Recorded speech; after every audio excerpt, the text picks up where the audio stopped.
Chapitre 383. Discours près du gué du Jourdain, après le geste effronté d'une prostituée. Le 14 février 1948. Les rives du Jourdain près du gué ressemblent fortement à un campement de nomades en ces jours où les caravanes reviennent vers leur pays de résidence. Des tentes sont disséminées partout le long des bosquets qui forment une bordure verte autour du fleuve. Il s'agit parfois de simples couvertures étendues entre deux troncs, appuyées sur des bâtons plantés dans le sol, liés à la haute selle d'un chameau, fixés en somme de quelque façon pour permettre de s'abriter dessous et d'être préservé de la rosée, qui doit être une vraie pluie, dans ces endroits au-dessous du niveau de la mer. Quand Jésus arrive avec ses disciples près de la berge, au nord du gué, tous les campeurs sont en train de s'éveiller petit à petit. Jésus doit avoir quitté la maison de Niquée dès les premières lueurs du jour, car ce n'est pas tout à fait l'aurore, et l'aspect des lieux n'est que beauté, fraîcheur, sérénité. Les plus empressés, réveillés par les hennissements des chevaux, le braiement des ânes, le cri des chameaux et par les rixes ou les chants de centaines de passereaux et autres oiseaux dans les feuillages des saules, des roseaux et des grands arbres qui forment une galerie verte au-dessus des rives fleuries, commencent à se glisser hors des tentes de toutes les couleurs et à descendre se laver au fleuve. On entend quelques pleurs de bébés et des voix douces de mères qui parlent à leurs enfants. D'une minute à l'autre, la vie commence à se manifester sous toutes ses formes.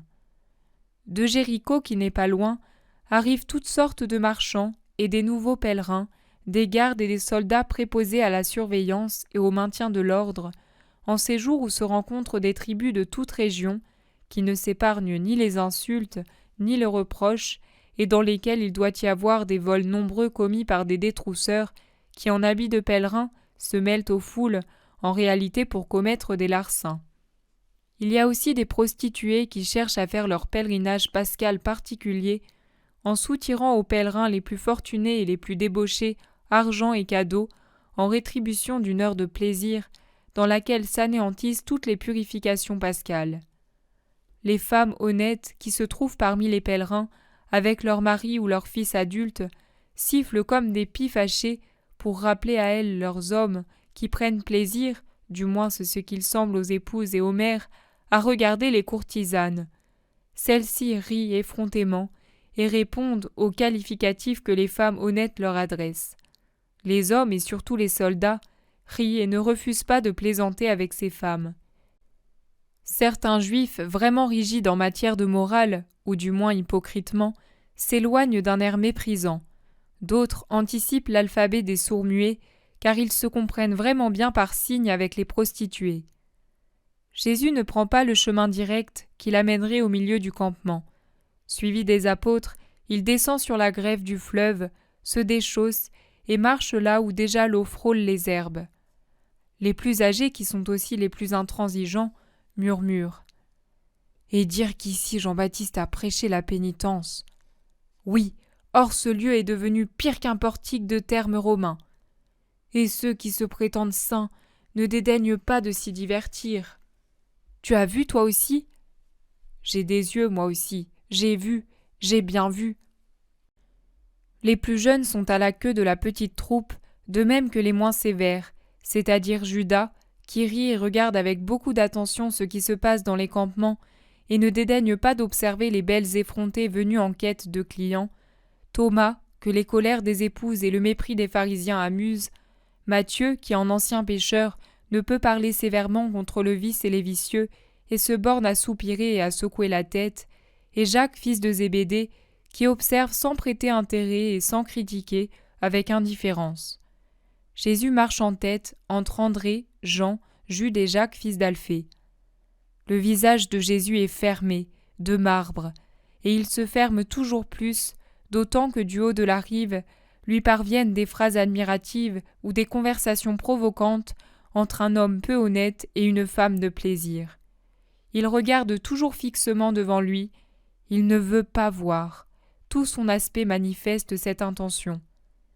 Mais un jeune homme très richement vêtu, qui avec d'autres du même genre est en train de parler avec deux prostituées, dit à haute voix à l'une d'elles « Allez, amusons-nous un peu, offre-toi, console-le, Il est triste car pauvre comme il l'est, il ne peut se payer des femmes. » Une onde de rougeur parcourt le visage de Jésus, puis il pâlit.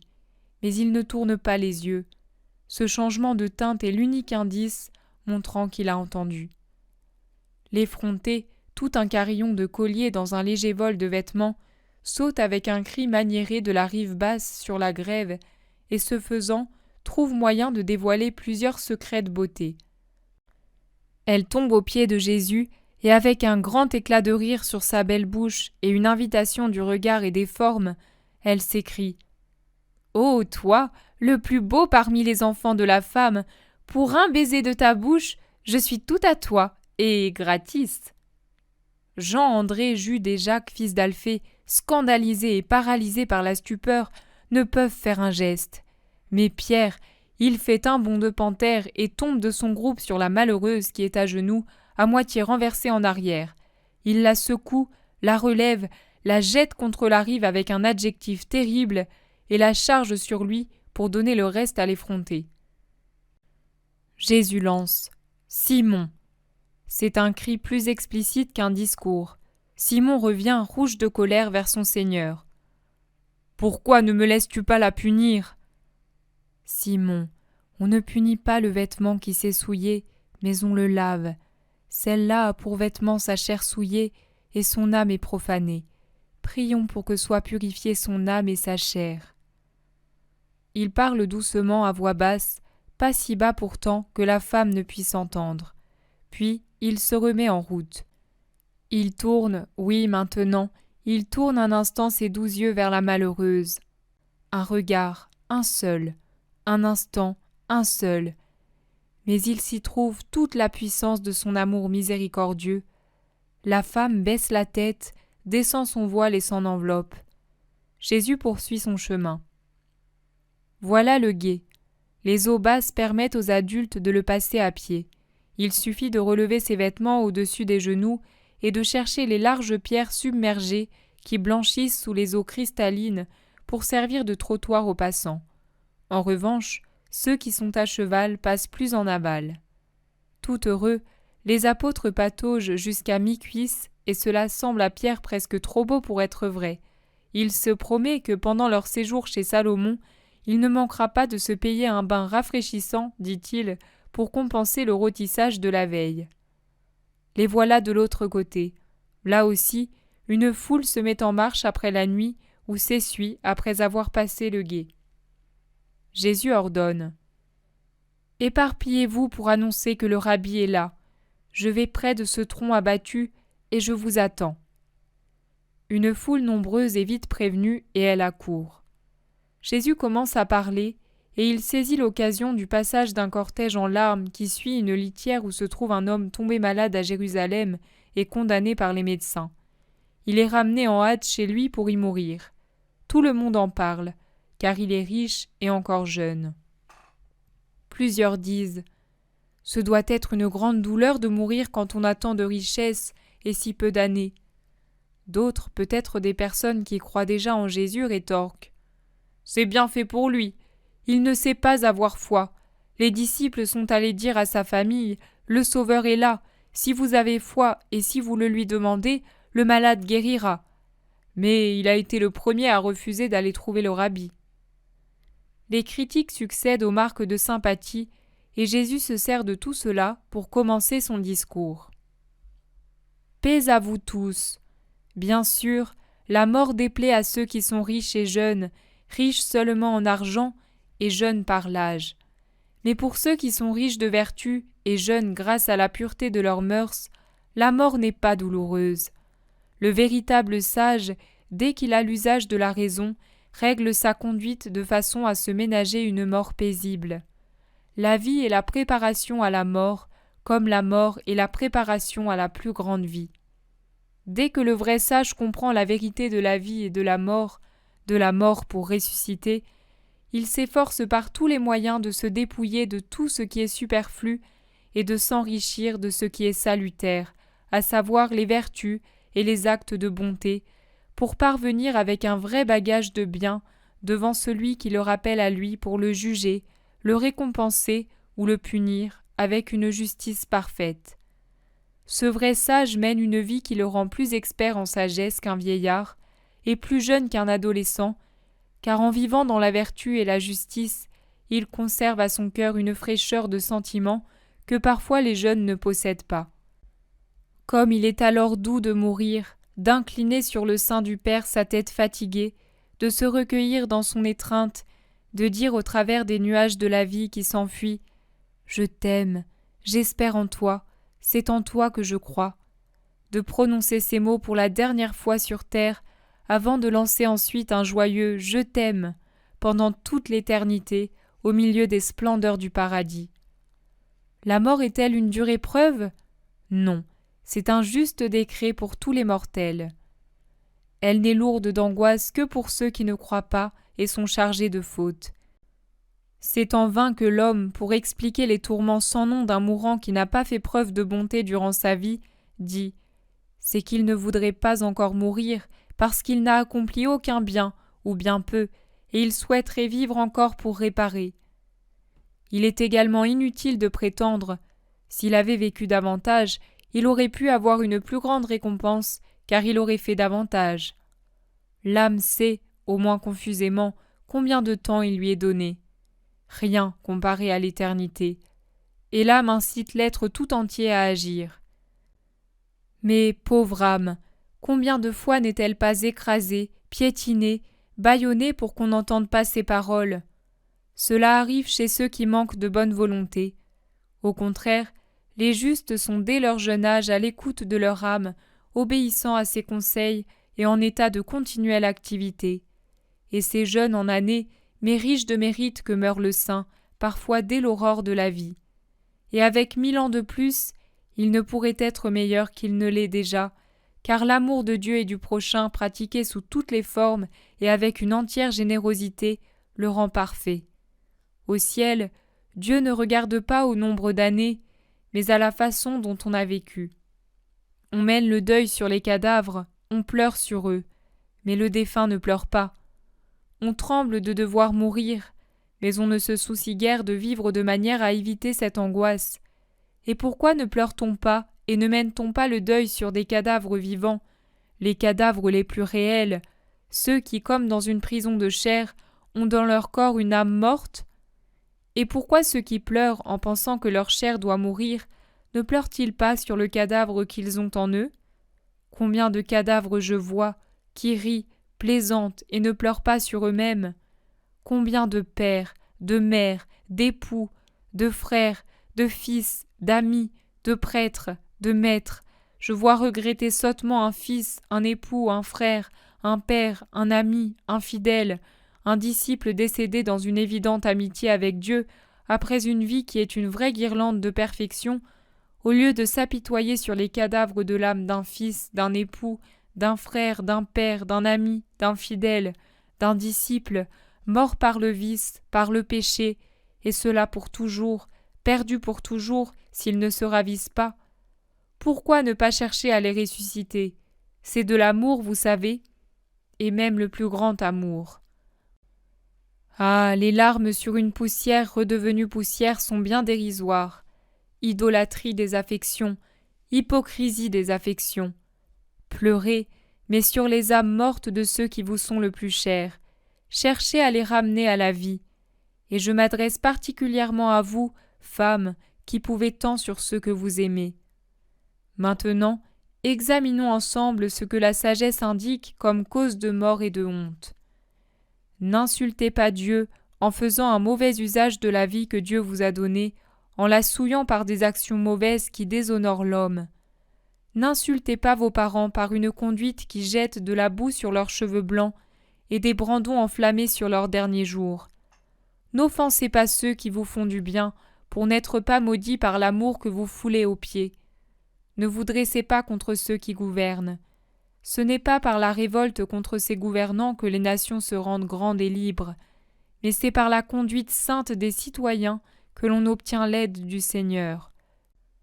Lui, il peut toucher le cœur des gouvernants, leur enlever leur situation ou même la vie, comme c'est arrivé à plusieurs reprises dans notre histoire d'Israël, quand ils dépassent la mesure et spécialement lorsque le peuple, en se sanctifiant, mérite le pardon de Dieu qui, pour cette raison, fait disparaître l'oppression qui accablait ceux qui étaient punis.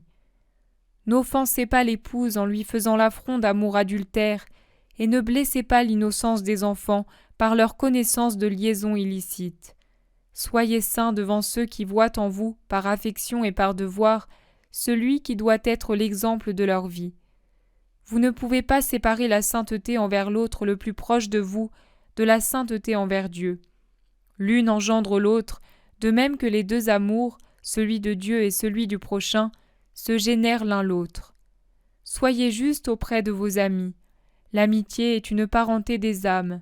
Il est dit « Comme il est beau pour des amis de marcher ensemble », mais il faut pour cela avoir pris le bon chemin.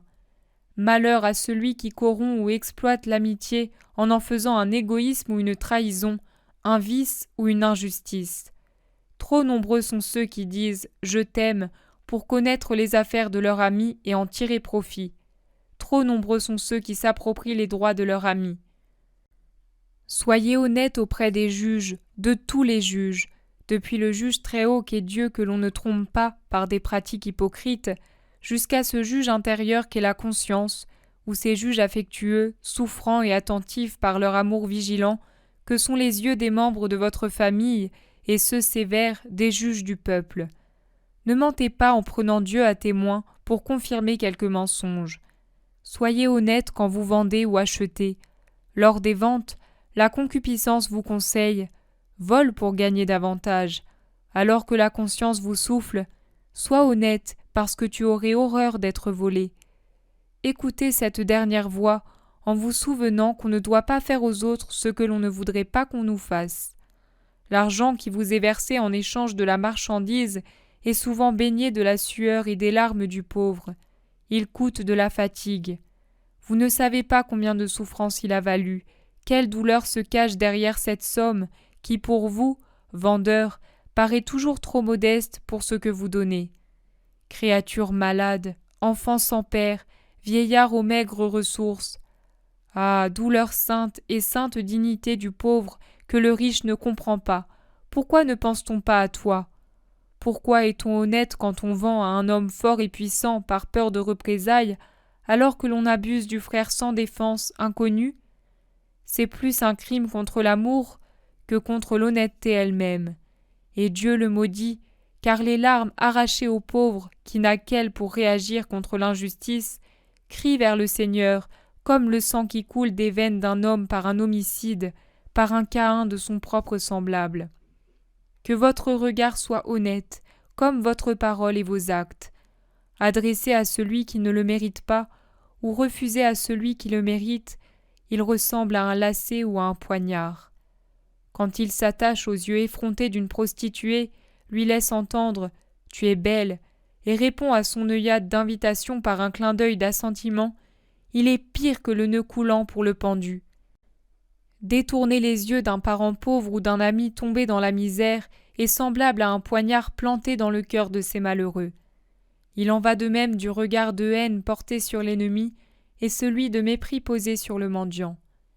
L'ennemi doit être pardonné et aimé spirituellement, même si la chair se refuse à l'aimer. Le pardon est amour de l'esprit, le refus de la vengeance est amour de l'esprit. Le mendiant doit être aimé parce que personne ne le réconforte. Il ne suffit pas de lui jeter une obole et de passer d'un air méprisant. L'aumône sert au corps affamé, nu, sans abri. Mais la pitié qui sourit en donnant, qui s'intéresse aux pleurs du malheureux, c'est le pain du cœur. Aimez, aimez, aimez. Soyez honnêtes pour ce qui est des dîmes et des coutumes. Soyez-le à l'intérieur des maisons, en n'abusant pas outre mesure de votre serviteur et en respectant la servante qui dort sous votre toit. Même si le monde ignore le péché commis dans le secret de votre maison, l'infidélité à l'épouse ignorante et l'outrage à la servante, Dieu connaît votre péché. Soyez honnêtes en parole et aussi dans l'éducation de vos enfants. Il est écrit « Agis de telle manière que ta fille ne fasse pas de toi la risée de la ville. » Moi je dis « Faites en sorte que l'âme de votre fille ne meure pas. » Maintenant partez, je m'en vais moi aussi, après vous avoir donné un viatique de sagesse. Que le Seigneur soit avec ceux qui s'efforcent de l'aimer. » Il les bénit d'un geste et descend rapidement du tronc abattu pour prendre un petit sentier au milieu des arbres. Il remonte le fleuve et disparaît rapidement dans l'entrelacement des branches vertes. L'assemblée discute avec animation et avec des avis contraires. Naturellement, les opposants sont les échantillons peu nombreux de scribes et de pharisiens présents parmi la foule des humbles.